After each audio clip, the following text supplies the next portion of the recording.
Yo, Zanzi, welcome back to the Public Policy Made Easy, the show where you make your EPM degree feel less like a punishment and more like a bribe with your smartest friends. My name is Florence Francis and welcome to my channel, Grace Education. And today we are doing chapter 3, policy-related variables. Now, I know what you're thinking. Variable? That sounds like, hey, I did not sign for that. Relax, no calculator needed. But I promise you, by the end of this video, you will never look at load shedding, drought, or a government policy the same way again. Let us get into it. Before we dive in, here is an amazing fact to blow your mind. Did you know that in 2010, South Africa spent over 30 billion preparing for FIFA World Cup, including infrastructure, stadium, and transport policy? And then COVID hit 10 years later and made half of those transport and gathering policy completely useless overnight.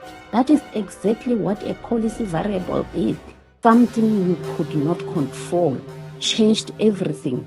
Welcome to chapter 3. A variable is simply anything that can change in type or in amount and affect your policy at any stage before it is made, while it's being made, while it is being implemented, or even after it is done. Variables do not care about your deadline. Budget variables are basically that one colleague who always flips the whole plan at the last minute. What is a variable? Okay, let's break this down properly. Variables come from 5 big environments. Number 1, ecological, that means nature, rain, drought, flood, fire. And number 2, biological, that means living things, human, animals, viruses. Yes, COVID-19 was biological variable that crashed policies worldwide. Number 3, economic, that means money, interest rate, inflation, unemployment, the rent falling, import cost rising. And number 4 is social, that means people and communities, culture, population growth, urbanization, crime level. And number 5, political, that means election, change of government, new president, new priorities, new drama. Now here is your South African real-time example.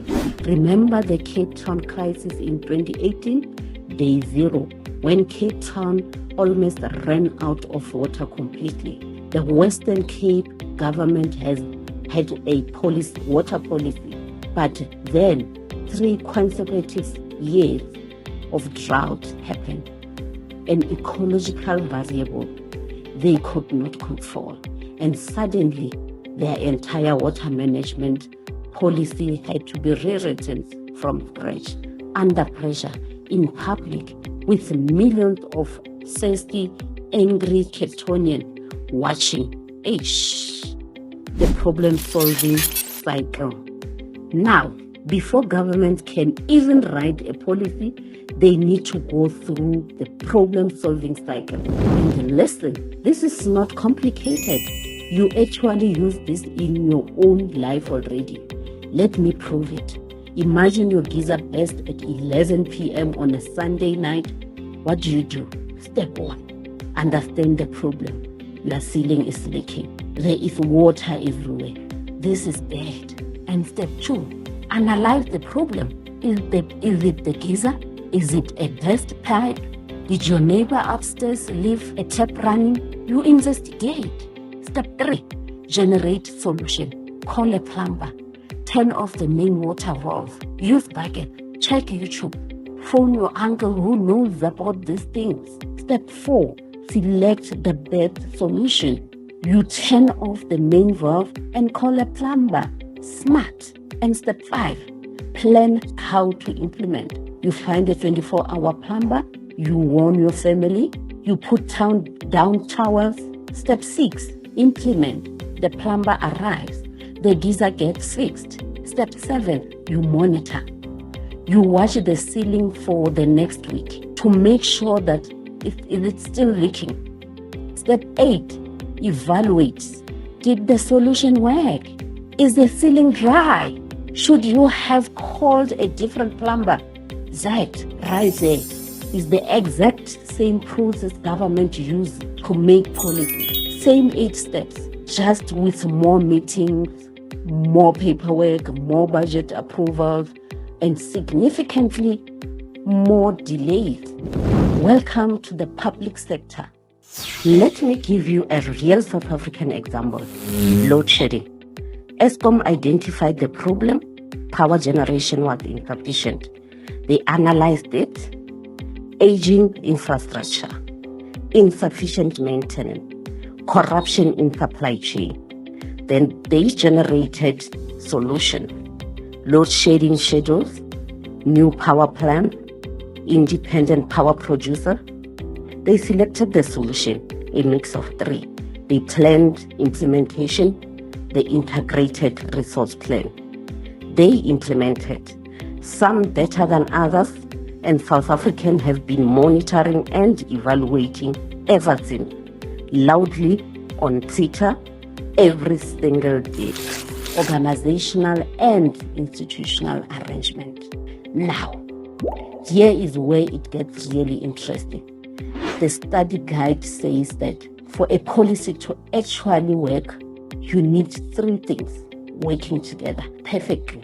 1, political leadership, someone at the top who has the vision and mandate to drive the policy. 2, administrative management, the civil servants and managers who actually run the day-to-day implementation. 3, analytical capacity, the clever people who study the data, identify the problems, and recommend solutions. When all 3 work together, magic happens. When they do not, disaster strikes. Let me give you a real South African example.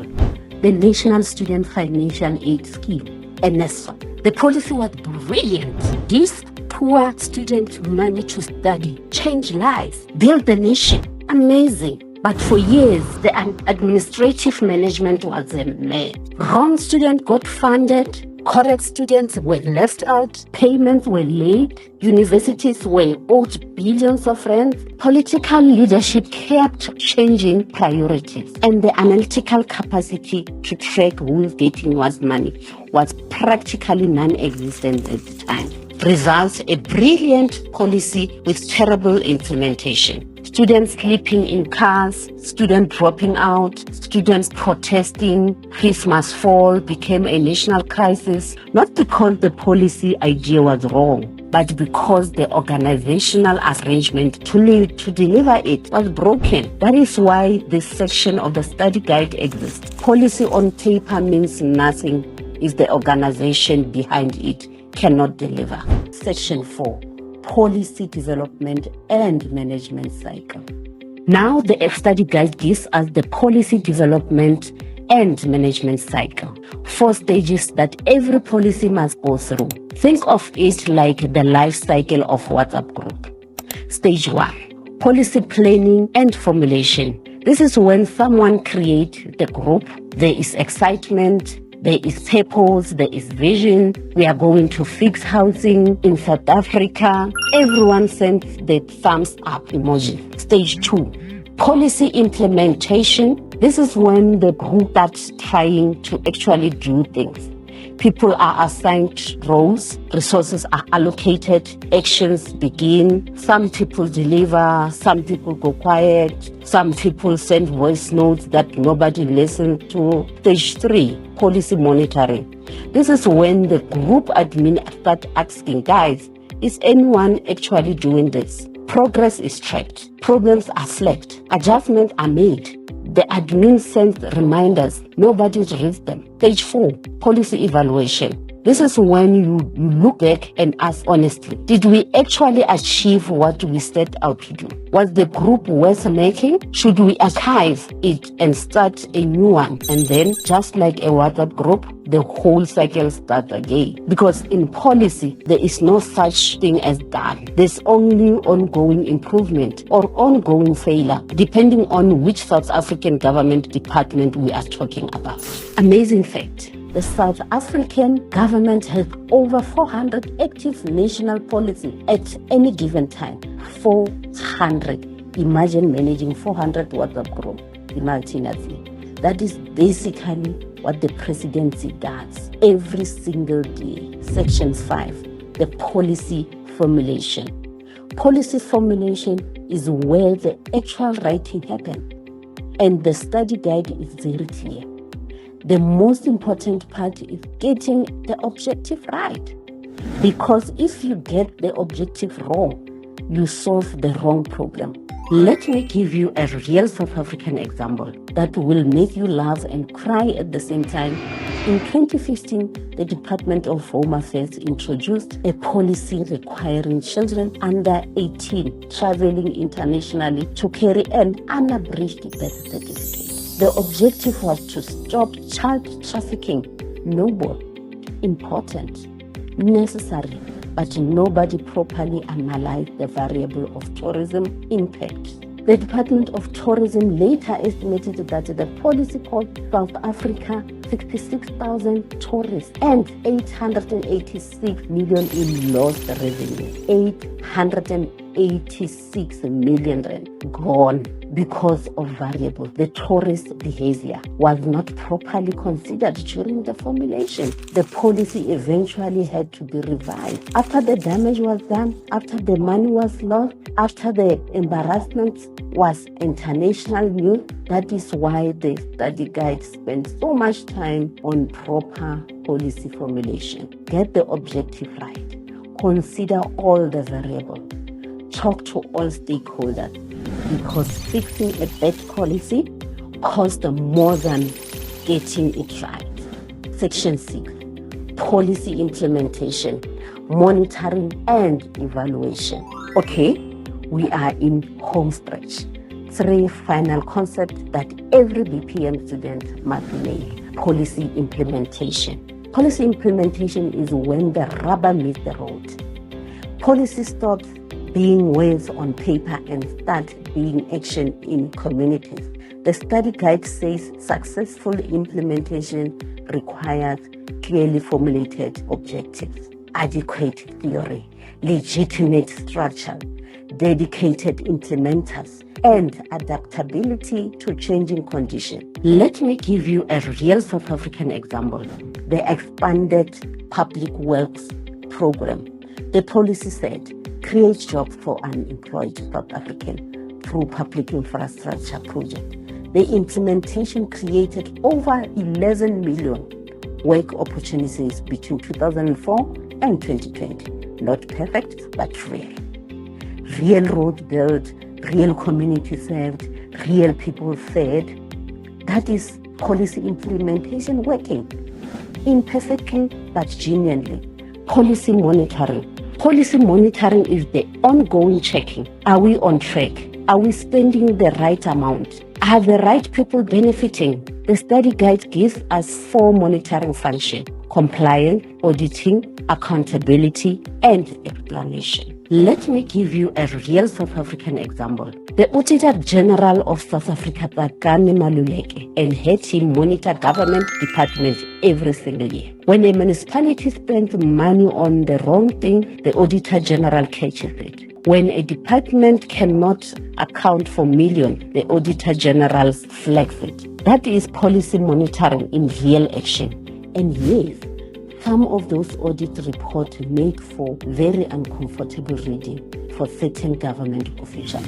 Policy evaluation is the final judgment. Did it work?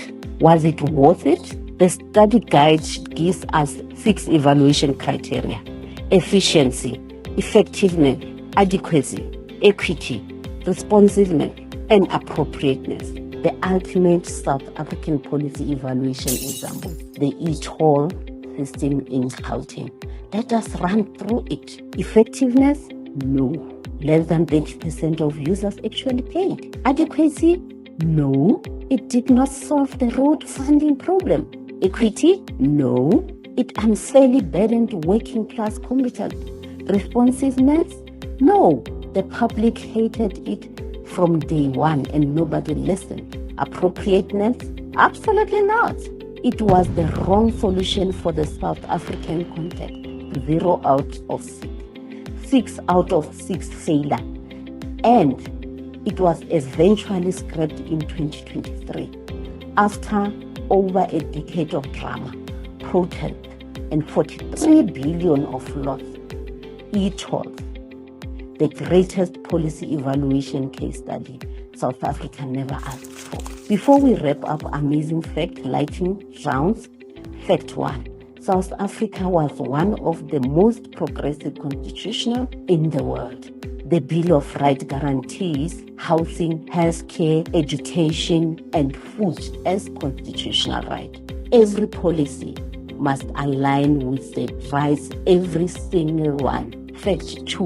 The South African government spends approximately 2.3 trillion per year on implementing policy across the department. That is roughly 63 million every single hour. Every hour. Fact 3. The National Developmental Plan. South Africa's big policy framework was developed through the largest public consultation process in South African history. Over 450,000 people contributed their views. That is more than live in the entire city of Polokwane. Fact 4.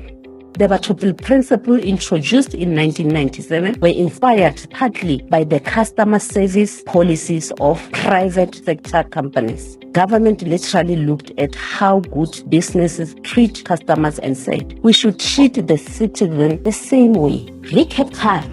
5 things you must remember from chapter 3. Number 1, a variable is anything that can change and affect your policy at any stage: ecological, biological, economic, social, or political. 2, the problem-solving cycle has 8 steps, and you'll use it in real life already without knowing it. 3, successful policy management needs political leadership, administrative management, and analytical capacity. Remove anyone and the whole thing wobbles. 4, the policy development cycle never truly ends. It goes formulation, implementation, monitoring, evaluation, and then start again.